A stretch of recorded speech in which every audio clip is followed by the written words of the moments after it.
அஸ்ஸலாமு அலைக்கும் வரஹ்மத்துல்லாஹி வபரகாத்துஹு. அன்பார்ந்த இஸ்லாமிய சகோதரர்களே, இன்று நாம் பேசப்போகும் தலைப்பு நம்முடைய மறுமை வாழ்வின் மிகப்பெரிய முதலீடான சதக்கா தர்மம் பற்றியது. தர்மம் செய்வது என்பது ஒரு இபாதத் மட்டுமல்ல, அது ஒரு கலை. அதை எப்படி செய்ய வேண்டும், யாரிடம் சொல்ல வேண்டும், யாரிடம் சொல்லக்கூடாது என்பதை மார்க்கம் நமக்கு தெளிவாக கற்றுத்தந்துள்ளது. தர்மத்தின் ரகசியம் மறைத்துச் செய்தல். நம்முடைய உயிருக்கு மேலான நபி முஹம்மது முஸ்தபா ஸல்லல்லாஹு அலைஹி வஸல்லம் அவர்கள் கூறினார்கள், வலது கை கொடுக்கும் தர்மம் இடது கைக்கு தெரியாதவாறு தர்மம் செய்பவருக்கு நாளை மறுமையில் அல்லாஹுவின் அர்ஷின் நிழல் கிடைக்கும். நூல் புகாரி. ஏன் மறைத்து செய்ய வேண்டும்?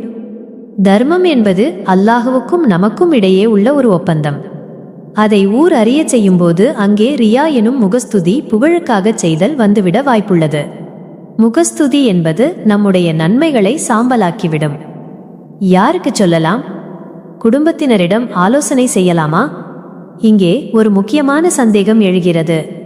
நான் தர்மம் செய்யும்போது என் தாய், தந்தை, மனைவி அல்லது கணவனிடம் சொல்லலாமா என்பதுதான் அது. சகோதரர்களே, குடும்பத்தாரிடம் தர்மத்தை பற்றி பேசுவது தவறல்ல. குறிப்பாக உங்கள் மனைவி அல்லது கணவனிடம் சொல்லும்போது அங்கே ஒரு வெளிப்படைத்தன்மை, டிரான்ஸ்பாரன்சி உருவாகிறது.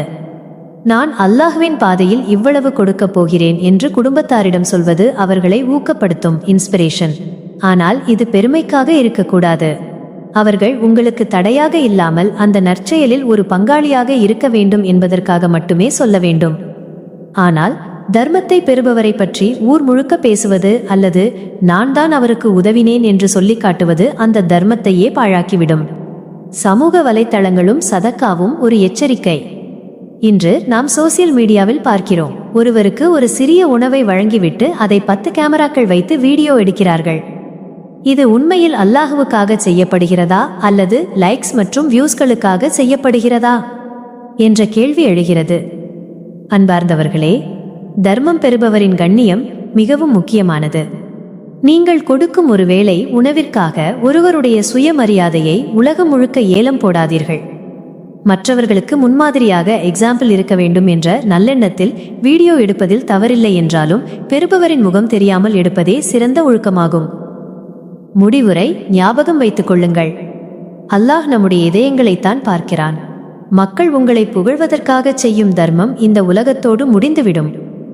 ஆனால் யாருக்கும் தெரியாமல் நீங்கள் செய்யும் ஒரு சிறு தர்மம் நாளை கப்ரிலே உங்களை ஒளியூட்டும் நரக நெருப்பிலிருந்து உங்களை காக்கும் கவசமாக மாறும். இத்தகைய மனதிற்கு நெருக்கமான மற்றும் ஆழமான மார்க்க கருத்துக்களை நாம் தொடர்ந்து சிந்திப்பதற்காகவே எமது AJH இஸ்லாமிக் மீடியா சேனலை நடத்தி வருகிறோம். நமது சேனலில் பல முக்கியமான பயான்களை பதிவிட்டுள்ளோம். நேரம் இருக்கும்போது அந்த வீடியோக்களையும் பாருங்கள். இந்த பயான் உங்களுக்கு பிடித்திருந்தால் மறக்காமல் நமது சேனலை பின்பற்றுங்கள். உங்கள் மேலான கருத்துக்களை பதிவிடுங்கள். இந்த வீடியோவை மற்றவர்களுக்கும் பகிர்வதன் மூலம் இந்த நன்மையில் நீங்களும் பங்கெடுத்துக் கொள்ளுங்கள். யா அல்லாஹ், எங்களது தர்மங்களை ஏற்றுக்கொள்வாயாக. முகஸ்துதி எனும் நோயிலிருந்து எங்களை பாதுகாப்பாயாக. எங்களை நேரான வழியில் செலுத்தி ஜன்னத்துல் ஃபிர்தௌஸில் நுழைய அருள் புரிவாயாக. ஆமீன். வஸ்ஸலாமு அலைக்கும் வரஹ்மத்துல்லாஹி வபரகாத்துஹு.